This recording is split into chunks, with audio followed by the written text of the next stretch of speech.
ZIMBABWE?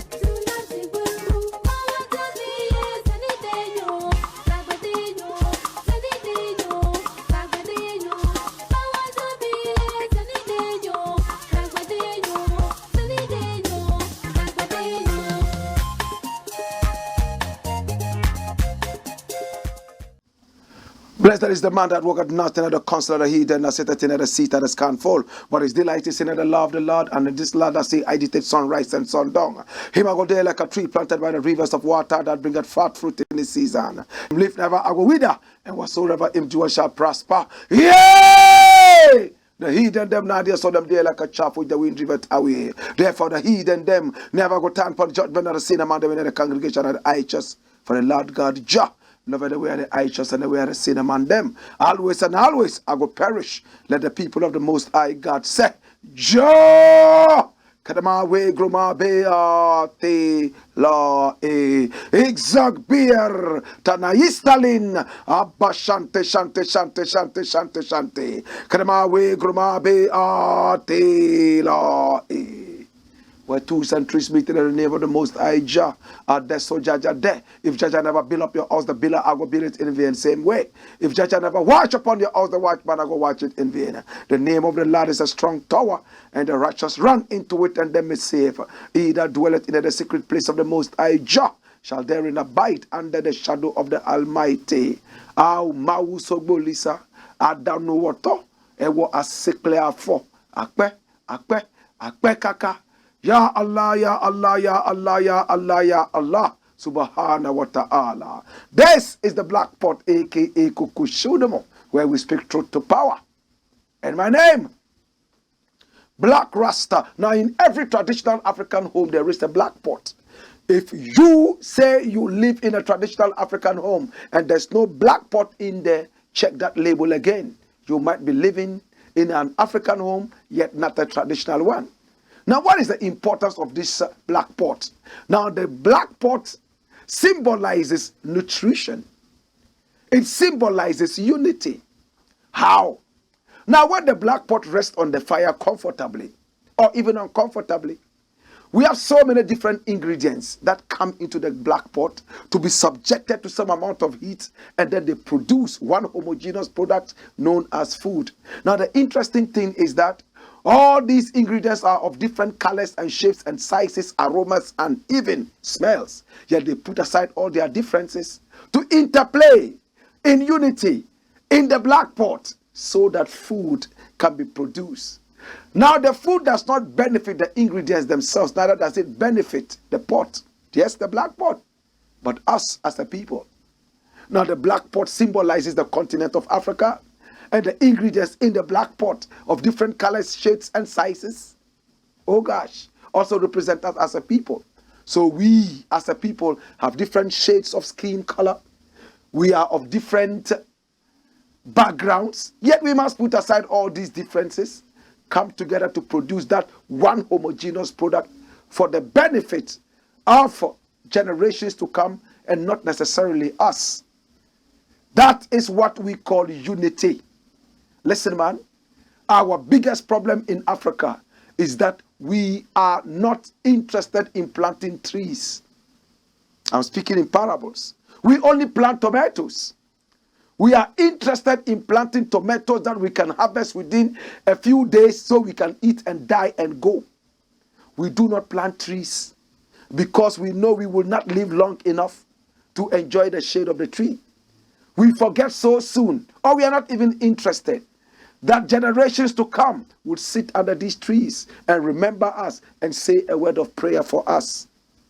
The biggest problem of Africa is the mindset, and not the schools, the roads, and the hospitals. Now, if the mindset is right, Individuals will build schools. Individuals will build roads. Individuals will even build hospitals. But because the mindset is wrong, even when the government strives to build schools, roads, and hospitals, we destroy them. We steal from them. Yes, we still building materials. We even steal fixtures and fittings and bring down all these wonderful edifices. This is the Blakk Pot, aka Kukushunomo, where we speak truth to power. And my name, Blakk RASTA. We are the biggest on TV when it comes to Pan-Africanism. We are live on Pan-African TV, Africa's only Pan-African TV. We are also live on Ghana Web TV, live on Loud Silence TV, live on Black Empire TV. And this is where we speak truth to power. We normally would not criticize, but if we must criticize, we would only just criticize to build and not to destroy. This is the Blakk Pot, aka Kukushunomo, and my name, Blakk RASTA. Coming with the first story. What do we have for today? What does it say? Watch it. American rapper Meek robbed in Ghana. Wow. Wow. Now, who is Meek Mill? Meek Mill is a 35-year-old American rapper. He loves his bling blings just like Jay-Z and some other people. I don't really know Meek Mill. The first time I heard about Meek Mill was when he was dating Nicki Minaj and controversies came out, you know. I felt like, whoa, this guy dating one of the hottest women on the planet. Now, Nicki Minaj is well curved and all that. Then I went into his archive, saw some pictures of him. Some time ago, I was on the streets and a youth man saw me and said, wow, do you know that Meek Mill looks like you? Meek Mill looks like you. I said, wow, really? Well, looking at this photograph, you can see that, well, this is probably a 35-year-old Blakk RASTA, you know? Well, it's nice, I mean, to have people look like you. Yeah, maybe if he wears dreadlocks and has my kind of beard and wears a turban, why not? He will look exactly like Blakk RASTA. So Meek Mill came to Ghana to play for Afro Nation. On his arrival, went clubbing because he wanted to have a taste of Ghana. He had heard so much about Ghana, and it was his dream to be here. Remember the year of return. There are so many different people coming to this country. He couldn't get the opportunity to come here. So when he got this, he grabbed it and decided to run with it. He came to Ghana. First night, went clubbing. He painted the whole city of Accra red. Hey, then he came out to tweet that Ghana was lit. In other words, so nice, so beautiful. The following day, he went on motorbikes, running around the place, and you can see him. Oh gosh, you see a lady at the back. Oh my God, I'm sure at that point she was saying, "Whoa, oh my days, oh my days," and that's Meek Mill having fun on the streets of Accra with so many people around him, so happy to be part of the Meek Mill journey. Some of them wearing t-shirts with his face on that. You can see him, oh my God, with a skeletal hand. And they say, Ghana is lit, man. Man, this is Ghana, this is Africa, man. You know how Americans speak. Now, right after the fun and the energy, what happened again? He tweeted that he had been robbed. His phone had been stolen. But when he went to Afro Nation to perform, interestingly, the fans anticipated his arrival. He had tweeted that he was going to play. So the fans were out there in their numbers. Some were rushing him. Some were trying to touch him like Ghanaian fans, African fans would behave when they see their favorite artist. Whatever happened, Meek Mill felt they were too close for comfort. His bodyguards and security did not do too much of a good job. So he broke protocol, went into the fans, and we saw him fisting, fighting some of the fans. Well, at that point, I said, well, it could happen, but let's see what my younger brother is going to do. He came on stage, cracked the stage. It never affected his performance. He cracked it nice. I'm sure Nicki Minaj was in America watching and saying, woo, what a man. He rocked the stage nice. To those who really love his music, I'm not too much into hip hop, so I will not pretend that I'm a big fan of Meek Mill. What's his name? Meek Mill. Yes, Meek Mill. I confuse that sometimes with Nicki Minaj. Meek Mill and Nicki Minaj. Lord God have mercy. Hear me now. So my younger brother, Meek Mill, came down, surrounded by fans. He went home, and the next thing we saw was another tweet that he had been robbed. Look at the headlines. Meek Mill robbed at Afro Nation in Ghana. Was he robbed at Afro Nation? Where was he robbed? We shall find out. Meek Mill, the American rapper, has taken to social media to lament about his phone. In fact, lament after his phone was stolen in Ghana. The rapper is currently in Ghana for the Afro Nation concert, where he's scheduled to perform alongside other music heavyweights. In a post via his Instagram stories on Friday, the rapper said he was robbed by yet to be identified individuals. He also pleaded with the people who stole his phone to return it to him. They pickpocketed me for my phone. He shake my head. Bring that John back if you got it, he wrote. Now the development comes a few hours after he posted that he was on his way to the venue of the Afro Nation concert. The musician had earlier reflected on his experience in the country and appreciated the fans for their warm reception.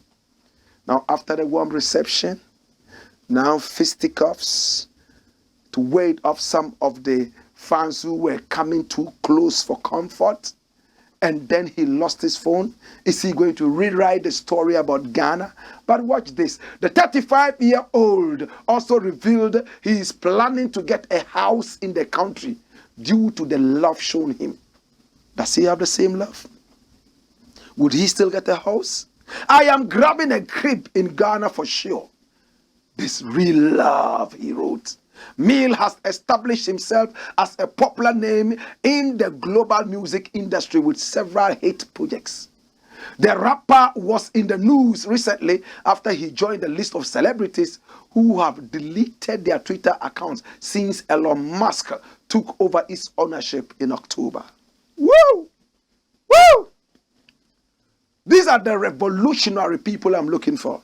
People who can return all the awards they got in the past, all because they believe that the awards were not given on a neutral platform. These are the people who know that, listen, Twitter is important, but because of one or two things that do not match my principles, I cut myself off it. Hey, this is real principle. So, it said he was robbed at Afro Nation. But look at another headline. Was he really robbed at Afro Nation? Where was he really robbed? There's another headline. Watch it, man. What does he say? Meek Mill's phone stolen out of his pocket during crazy bike parades in Ghana. Ha ha! Where did he lose the phone? Whilst riding the bike? Because the bike riding was a little bumpy and scary. Even the lady at the back, oh gosh, if I were her, I'm sure I would fly away home to Zion, fly away home. Where was it stolen? Watch the story. What does it say? American rapper Meek Mill had his phone stolen out of his pocket as he participated in a crazy bike parade in the streets of Ghana's capital, Accra. On his arrival in Ghana, Meek Mill participated in a bike parade on the streets of Accra with local bikers. All right? And what happened next? Videos widely circulated on social media show Meek Mill in a chaotic convoy of biker fans. As he made his journey to the event grounds on the night of Friday, the numbers quadrupled as more bikers joined the street parade. Hallelujah. Hear this. The musician, known for his love for motorbikes, touched down in the country on Thursday, 29th December. ahead of his show at the 2022 Afro Nation Ghana concert. Prior to the event, he joined dozens of DC bikers to showcase their stunt abilities while he rode on a quad bike with an unidentified light-skinned woman. Woo! McMill took to his Instagram stories to cry out over his stolen device and begged for it to be returned, writing, "They pickpocketed me for my phone." Shake my head. Bring that John back if you got it.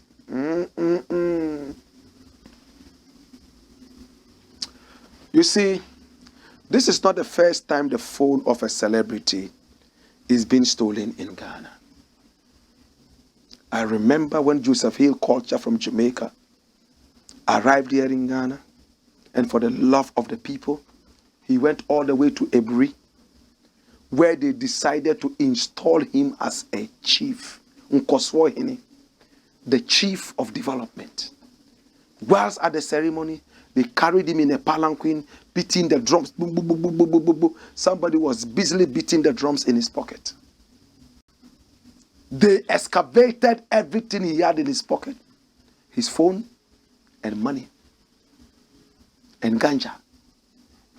These were the three things they stole from him. A pack of ganja in his pocket, cash, and a phone. Because some people had given him ganja when he arrived. And as a Rasta man who's always shown his love for marijuana and has made a lot of songs about marijuana, songs like International Herb, and much more. One of the artists of reggae who sang about marijuana more than any other person. Legalization is one of his songs. Legalization, feed the ganja herb. Legalization, feed the ganja herb. It's one of his songs. Now see the interesting thing. They stole his phone and those other things. And after he enjoyed the palanquin ride and came down, he wanted to pick up his phone and the phone was gone. They announced it at the Deba, and the chief at that time of Eburi was so embarrassed he walked out of the Deba and blamed and cursed the youth of the area for being thieves and lazy and not wanting to work but just stealing from people's pockets. Today McMill is here. The same thing is represented and replicated. Why? Some people have made themselves into thieves. They will never work. Unsuspecting people, they will come after you and steal from you. It happens in so many countries, not only in Ghana. But it looks like I'm seeing something else. It says McMill's phone has been returned. Did they say allegedly? Watch this. Why? It says McMill's stolen phone allegedly returned after Shatawale sends message to street boys. Is Shatawale the commander of street thieves? Is he in charge of the street thieves? Or how does he appeal to thieves? To the point that they listen to him and obey him. If truly thieves obey Shatawale, then it's an opportunity for thievery to stop in Ghana. But also, if thieves listen to you and return phones, then it's time for thievery to stop in this country. You know what to do? A press conference. Announce that none of the street youth should steal anymore. And thievery stops. One tweet, and they saw it and returned the phone, and a lot of them cannot even read and write. Then when we do the press conference, it will have a bigger impact. Every street youth who steals will stop stealing, and the credit will come to you. Can we start that press conference? Or am I getting it wrong? Let's read the story. Maybe I couldn't get it right. It says, but fresh reports reaching GH page suggest the Philadelphia rapper has been lucky to retrieve the phone. This comes after Ghanaian dancehall musician Shatawale put out a tweet humbly urging whoever stole the phone to return it. And that's the tweet. Streets. If you know you have McMill's phone, please return him. That's if it's true. If you can't do that to a real hustler, no, he says you can't do that to a real hustler. By tomorrow morning, return him. McMill inspires all of us on the streets a lot. And boom, one dawn, we are told that the thing has been returned. It is unclear how, on when the phone went missing, but we understand McMill was pickpocketed hours before he graced the stage at the Afro Nation. So it's still a dilemma. Was it stolen whilst he was biking? Or just before he went on stage at Afro Nation? Whatever it was, there was a stealing. Whether Jonah swallowed the whale or the whale swallowed Jonah, there was a swallow. This is the Blakk Pot. Hey! A.K.A. Kukushunomo, where we speak truth to power. Dash it away and bring me the next thing. Come! Next! What does it say? It's rolling. Hey! How? More thieves. School of thieves in Ghana. Let me tell you something. Some years ago, there was an armed robbery school in Ashaiman. It was a school, an illegal school that trained armed robbers. People left school and started to learn a new trade. And the new trade was called armed robbery.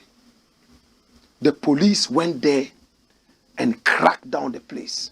I remember saying this on radio over and over in those days, about 15 years back.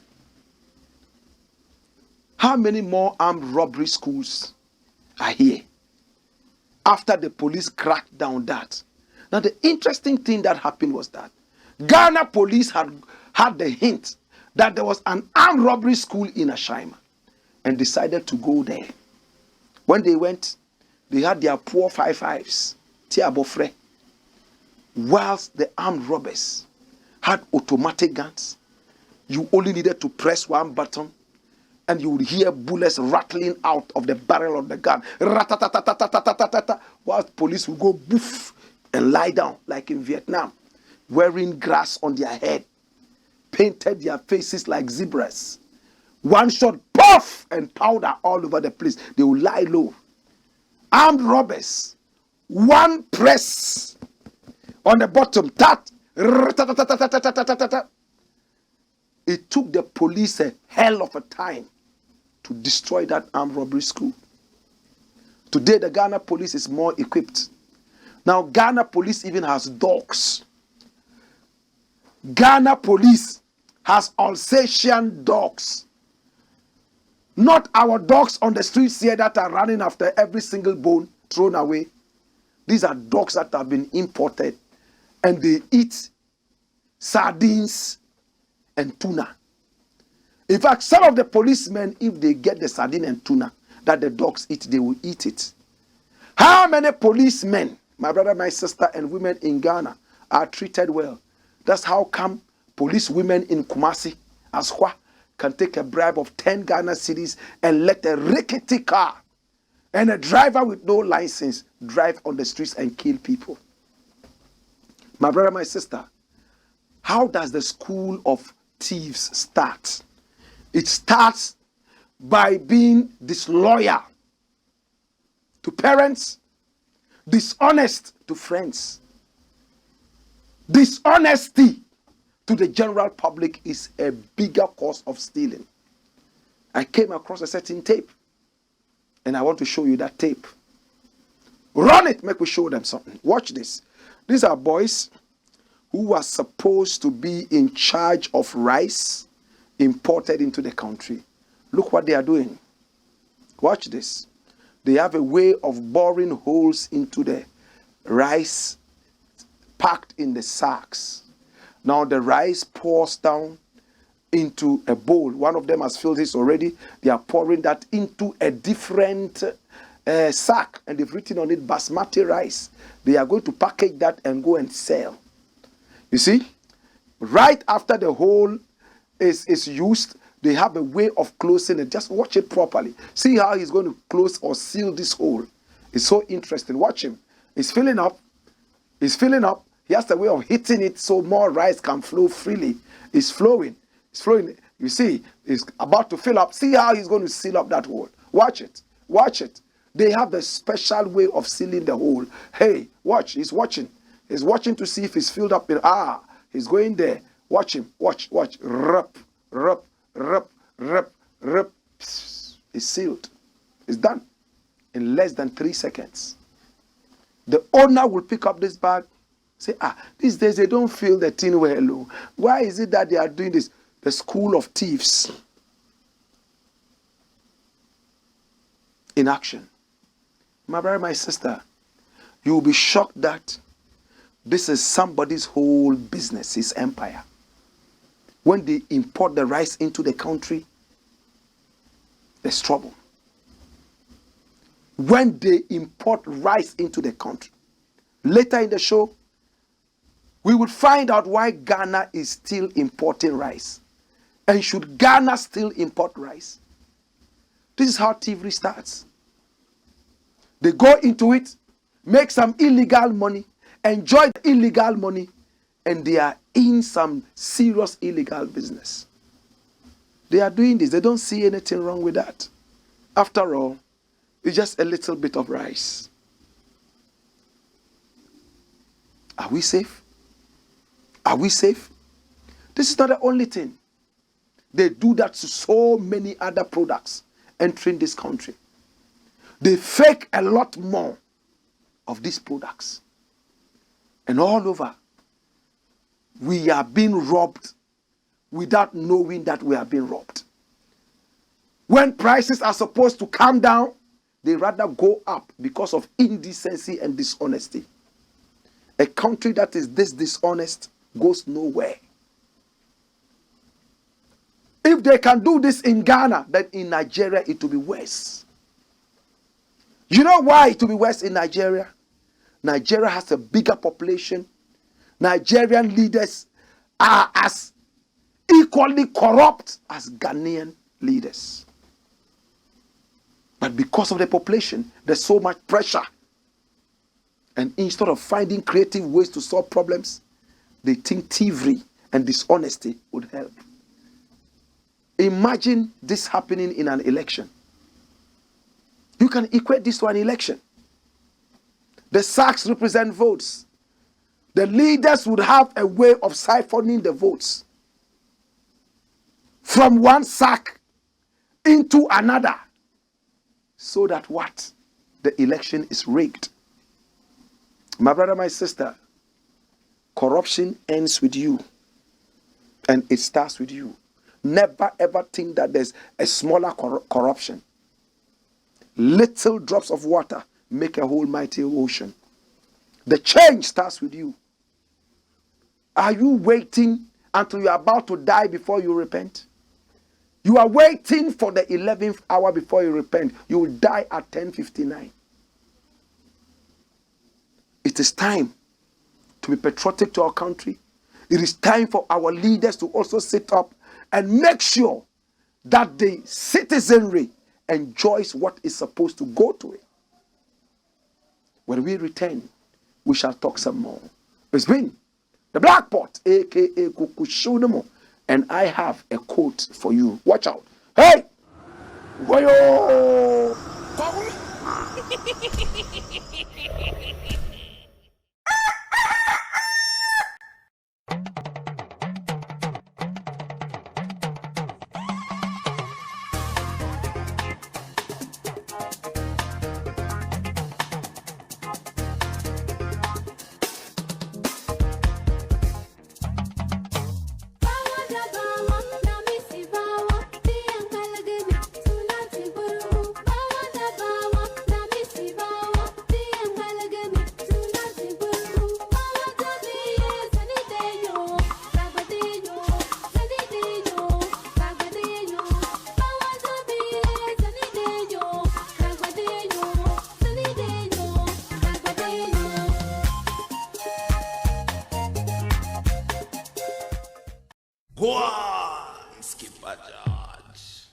Blackpot. Coco show them. This is the Black Pot, aka Kukushodomo, where we speak truth to power. Save a thief from the gallows, and he will cut your throat. It's a heavy African proverb.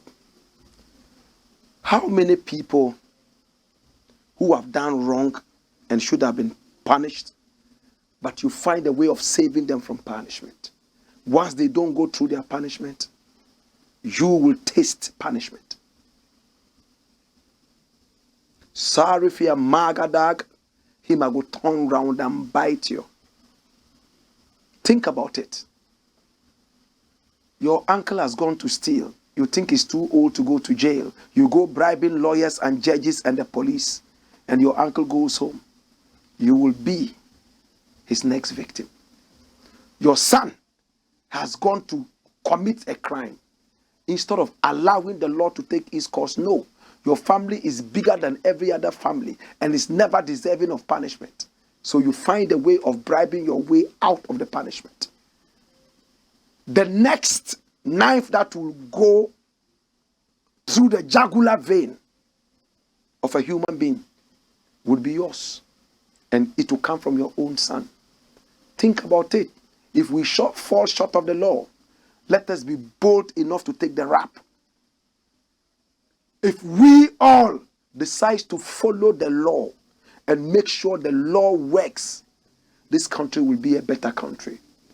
Our proverb for today is very, very clear. If you save a thief from the gallows,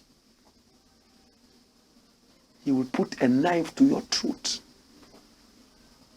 Come! Next thing. What does it say? Watch this. It says what? Injustice for Ghana teachers. Why is it that every time it's about Ghana teachers? Ghana teachers are not treated well. Nigerian teachers are running all the way to the UK. They are now going to teach in the UK. And some money will be paid to Nigeria when Nigeria itself needs teachers. Nurses in Ghana are running away from Ghana. The government is selling them to the UK so some money will be paid to Ghana when Ghana needs nurses. Recently, they instituted the so-called quota system in the teacher trainee schools in Ghana. All because they cannot pay teacher trainee allowances. They found a way of going around it and trying to play politics with it. This dirty, dangerous, wicked government led by Nana Akufo-Addo. Now look at it. Injustice for Ghana teachers. What does the story say? It says breaking 230 of 256 failed teachers pass teacher promotion exam after remarking. Did you hear that? Watch the story. Over 200 of 256 teachers who failed the promotion exam have miraculously passed after marking of the scripts. This is the latest information GhanaEducation.org is speaking. Ahead of the 2022 December teacher promotion examination, 256 teachers sued for being failed in the 2021 promotion examination. They went ahead to seek an order of the court to place an injunction on the December 2022 examination until all issues outstanding in their case before the court are dealt with. Reports available to GhanaEducation.org is that the Minister of Education pushed for the remarking of the scripts of the 2,506 teachers who all sat the said examination in the same exam center. The 256 teachers called for the Education Minister, Mr. Edu Chumwa, to intercede in the matters they are petitioning him on, since they believe that they had prepared well before taking the said examination. Prior to the remarking of the scripts, the GES failed to furnish the teachers with marks they had obtained in the examination. The GES furthered that the teachers had failed the examination and that its investigation showed nothing wrong had happened. The court case contributed to the postponement of the December 2022 promotional examination for GES staff scheduled for 19th and 20th December 2022. The examination was postponed until February 2023 to give the ministry, GES and the NTC more time to resolve the legal issues and bring matters to an end. If 230 out of the 256 who failed have passed the examination, then the GES has many questions to answer, including the following. Question number 1. Does the GES really mark the scripts of the teachers who sit for the promotional examinations? 2. Does the GES intentionally fail candidates? Third one, does the GES, that's the Ghana Education Service, pass candidates from specific examination centers and fail others from other centers? Does the GES have integrity, and can we trust them with the results of the previous promotion examinations released? Is the government using a quota system to determine the number of applicants who pass the promotion examination? That's the point I was waiting for. Quota system.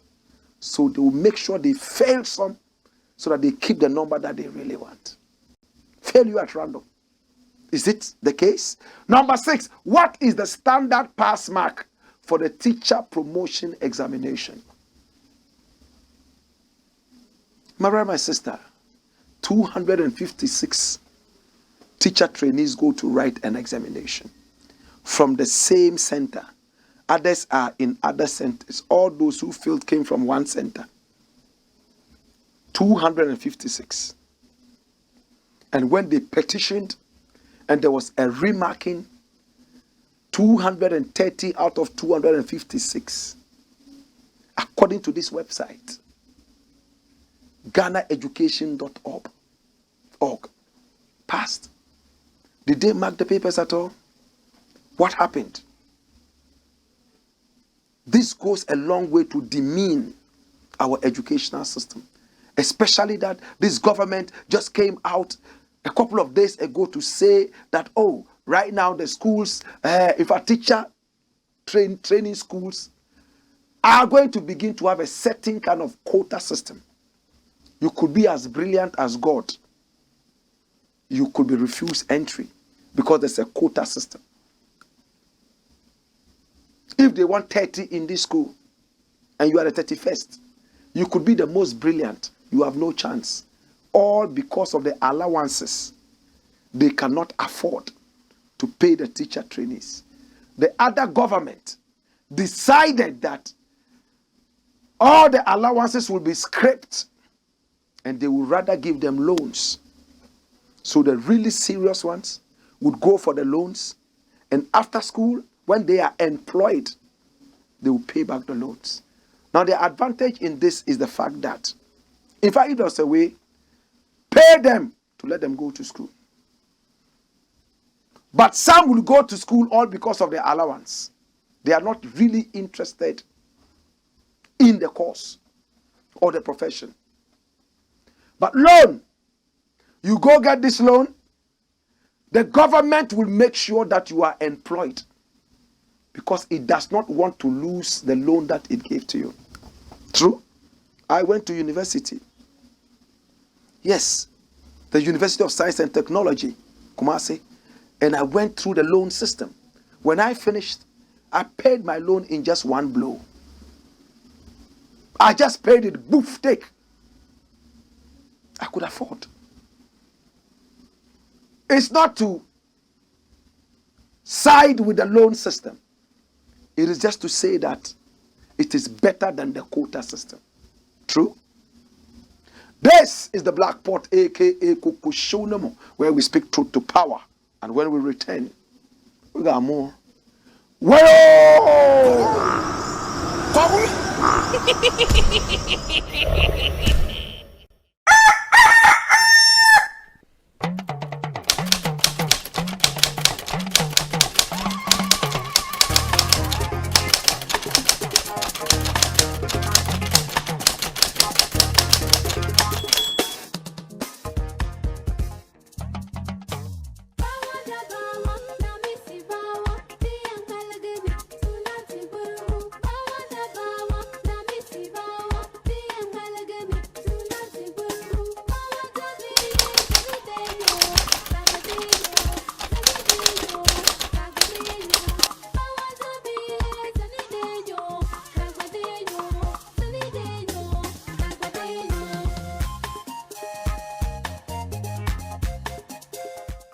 One skipper George. Blackpot.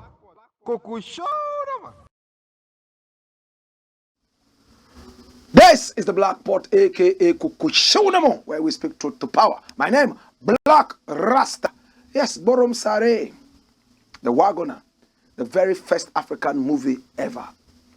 And it was written and produced by Usman Sembeni. Yes, 1963. My brother, my sister, he was known as the father of cinematography in Africa, Usman Sembeni. This is the show, the Blakk Pot, aka Kukushunum. Now take our numbers off the screen. Call us, do business with us. The more you do business with us, the more your business prospers, and the more we also prosper, so that we'll be able to do more. This is the Blakk Pot, aka Kukushunum, where we speak truth to power. Come here. Next thing. Zimbabwe opens Africa's eye. Remember when the great Muammar al-Gaddafi introduced the gold dinar, and then because of that they had to kill him. Africans will no longer depend on the American dollar, the British pound to decide our future. We wanted to have our own currency, power. And Muammar al-Gaddafi had the power to do that. All this oil, you couldn't get to that unless you came through the gold dinar. They realized he was about to make Africa truly independent. They finished him up. Barack Obama was part of those who descended on him. He apologized after. He said that it was one of the biggest mistakes he made.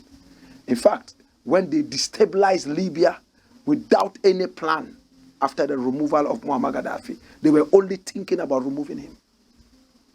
After Muammar Gaddafi, Zimbabwe introduced the gold coin after suffering for so many years using the American currency in place of its own Zimbabwean currency. I remember in Zimbabwe, Robert Mugabe, the then president, told the whole country, our currency is no longer in use. Let us use the American dollar. And on the streets of Zimbabwe, everybody was trading with the dollar. That was the first time in the history of Africa I saw independent Africa throw away its currency and use the American currency. I was in Zimbabwe, I saw it.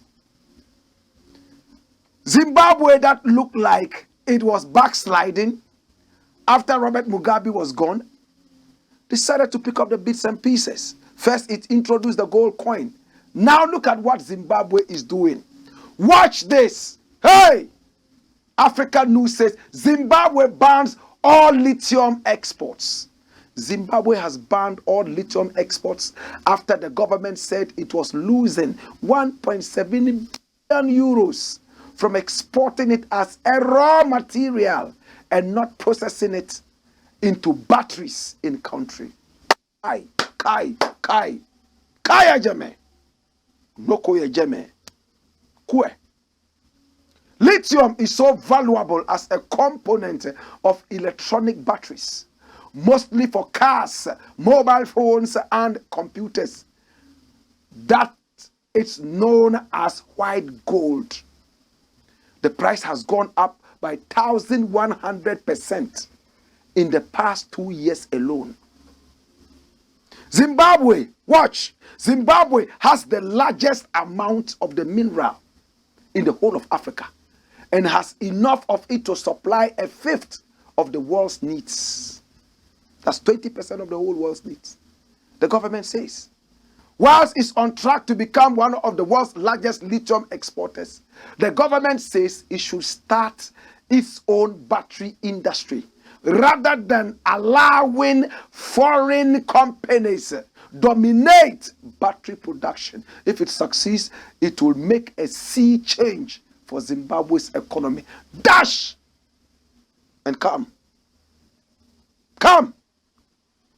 Did you see that? Hey, Zimbabwe has been in trouble, as you were told, using America's currency. Yes, they ousted Robert Mugabe, yes, his party is still in power. ZANU-PF, right? They brought in the gold coin. Then boom, they said, hey, we are losing 1.7 billion euros. We are no longer going to export our lithium raw because we want to make the money. And you heard that story. What did the story say? If Zimbabwe succeeds in making its own batteries, in fact, if Zimbabwe stops exporting lithium in its raw form, Zimbabwe would be one of the greatest economies in the world, not only in Africa. It says it will make a sea of change. A sea of change. What does this tell Ghana? Ghana just discovered lithium in Cape Coast in commercial quantities. It might not be as huge as what is in Zimbabwe, because Zimbabwe is the biggest in the whole Africa. I'm talking about Zimbabwe's lithium. Ghana is yet to go into it and even start commercially. What does it tell Ghana? Ghana produces the sweetest cocoa in the world, but we always send our cocoa out in its rawest form. We never ever process it into chocolate. So Switzerland picks it up, America picks it up, they produce it in the chocolate and come sell to us at an arm and a leg price. My brother, my sister, Ghana continues to be a raw material nation, producing raw materials to feed the factories in the West. How can you grow? You are not adding any value to your products. My brother, my sister, when you check it out, it is most important that for a country to make it, it must industrialize. Look at our gold. We mine it and we send everything out. They turn that into jewelry and send back to us and take our money. In no time, we say we are broke. We are running back to them. And it is so nauseous. Zimbabwe is leading the way. Zimbabwe is telling the whole Africa, listen, we have been exporting raw materials for too long. What is making these nations rich, apart from their treachery and all that, is because they are able to turn the raw materials into finished products. Can we go into that? That's what Zimbabwe is saying. Ghana achieved independence in what year? 1957. You know when Zimbabwe achieved its independence? 1980. 81, 82. We saw Bob Marley come into that country. And from 1980, 81, 82, Bob Marley's name was all over Zimbabwe up till now. When Bob Marley performed in the Zimbabwean stadium, there was tear gas. The people knew the lyrics of Bob Marley's song called Zimbabwe more than even the national anthem of Zimbabwe. Why is Bob Marley coming in? Bob Marley supported the rise of Zimbabwe. Ghana supported the rise of Zimbabwe. Listen, Nkrumah did not live long enough to see Zimbabwe become independent. Robert Mugabe was a student of Kwame Nkrumah. The student of Nkrumahism. And one of the things he wanted was to see Kwame Nkrumah come into that country on their Independence Day and jubilate. Nkrumah was sending troops all the way from Ghana to go and fight Ian Smith right there in Zimbabwe to liberate Zimbabwe. Today, if the whole of Africa can sit back and just watch Zimbabwe suffer, like the same way we sat down watching Burkina Faso go through one coup to the other and terrorism and all that, and when Zimbabwe, Burkina Faso finally finds out that, listen, Africa will not help me, it goes all the way to Russia, communist Russia, to bring mercenaries. And a charlatan president like Akufo-Addo goes out to report Burkina Faso. And you sit back and say, what's the use of the AU? Could you have done it better? My brother, my sister, I doff my hat. I unroll my turban for Zimbabwe. Zimbabwe, if you continue like this, you would have been in the spirit of Robert Mugabe. This is President Mnangagwa. He is the current president of Zimbabwe, and he's the one taking this decision.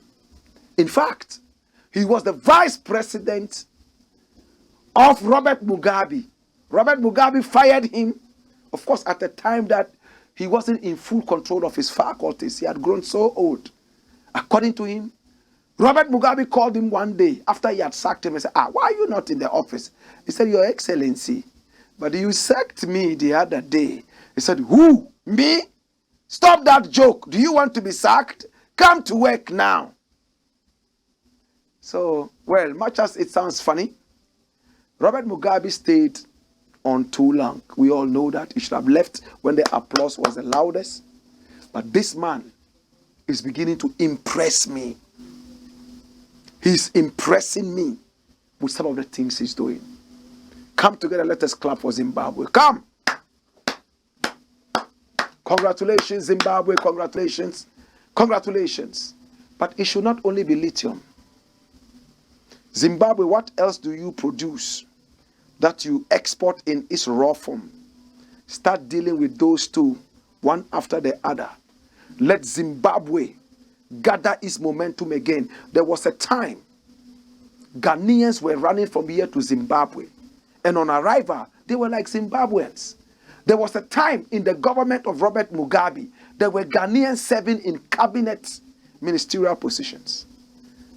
He was behaving like Nkrumah, opening his country to the whole of Africa to come in positively. That's why we cannot forget Robert Mugabe. He made his own mistakes, but that is human. To err is human. Zimbabwe, I greet you. I salute you. Dash, and bring me the next one. This is the last story we're going to look at. I promise you that we'll deal with this story. Watch it. It says Ghana, criminal rice importer. Ghana is a criminal country. It imports rice. Am I the one saying that? Is it me? Is it me? No, it's this guy. He's the finance minister of the Republic of Ghana. From this photo, you can see that he's so sickly, yet so adamant and arrogant, he doesn't want to leave power. Like that South Sudan president who stood there was peeing on himself. So sick, yet they don't want to leave power. I don't know what kind of opium they take that makes them stay in power and never want to let it go. This is the finance minister of Ghana. He has performed so abysmally. He's so embarrassed to leave so that that taint would be on him. He doesn't want it. He wants to do everything possible. This guy says that he's not taking any salary. He's just there supporting Ghana. We say, thank you for not taking salary, but leave. We are happy to pay you all your accommodated salary so you can leave. There are some free things nobody wants, like the free service he's giving us in quotes. He's so sick, yet he doesn't want to go. We all can fall sick. We are not insulting him. We are only saying that he's going through a phase where he's supposed to rest. But no, this is the guy who led us to the IMF after lying to us with his political, economic shambolism, that after getting the e-levy, we were good to go and we will not go to the IMF. 2 weeks after e-levy and all that, he rushed us to the IMF to sell us yet again to slavish people. This is what he's saying. He's right though. What he's saying is correct though. But he's been part of the problem. It's criminal for Ghana to continue to import rice despite arable lands water. That's Oforiatta talking. What does he say? Minister of Finance Ken Oforiatta has bemoaned the rate at which rice is imported into the country despite being endowed with arable lands, water and favorable conditions to produce the grains domestically.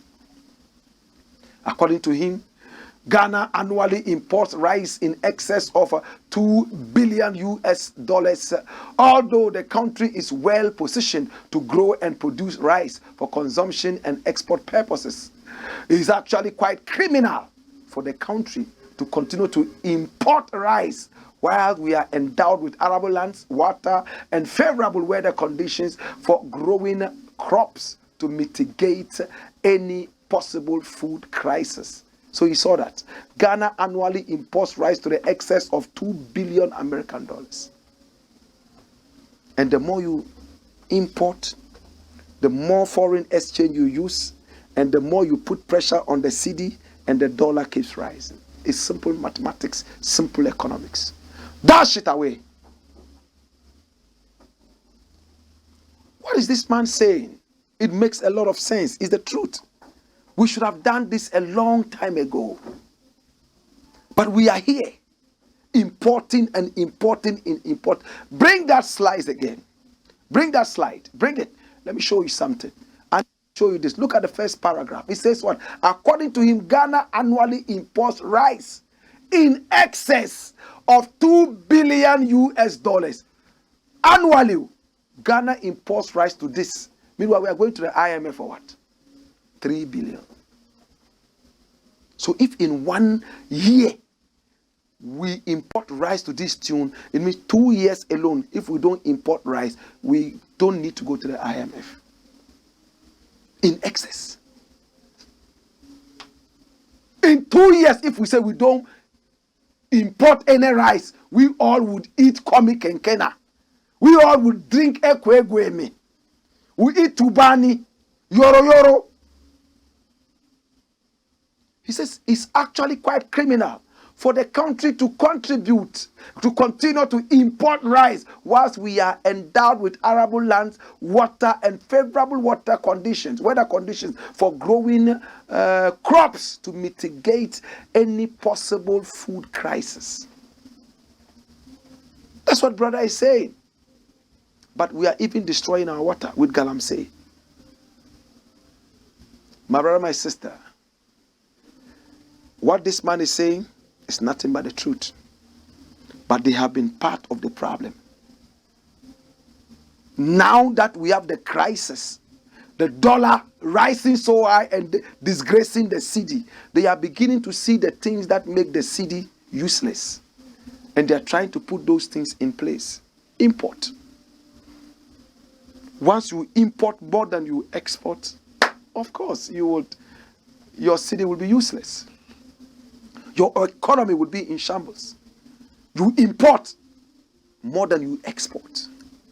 The yam that you export is a perishable product. How are you able to keep it so that it stays stacked? Can you turn it into something else that is marketable?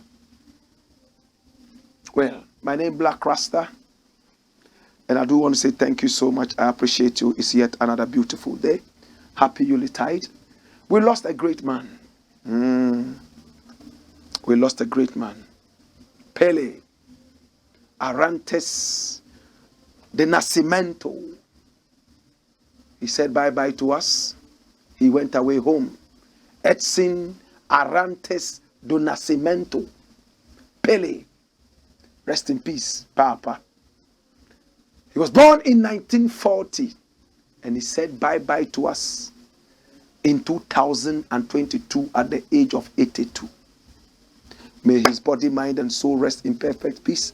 In fact, the greatest player who ever lived, they say, is this man. But for me, if you ask me who the greatest player Africa has ever produced is, I will give it to Abedi Pele. And Abedi Pele also was inspired by this man. He got his Pele from this man.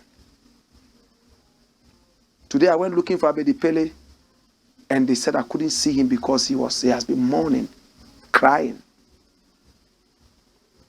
Dieu.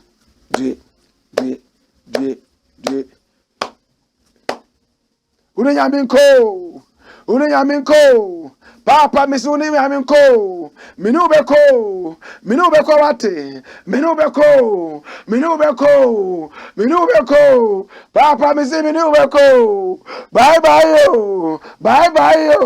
Minubeko. My name Blakk Rasta. Wayo.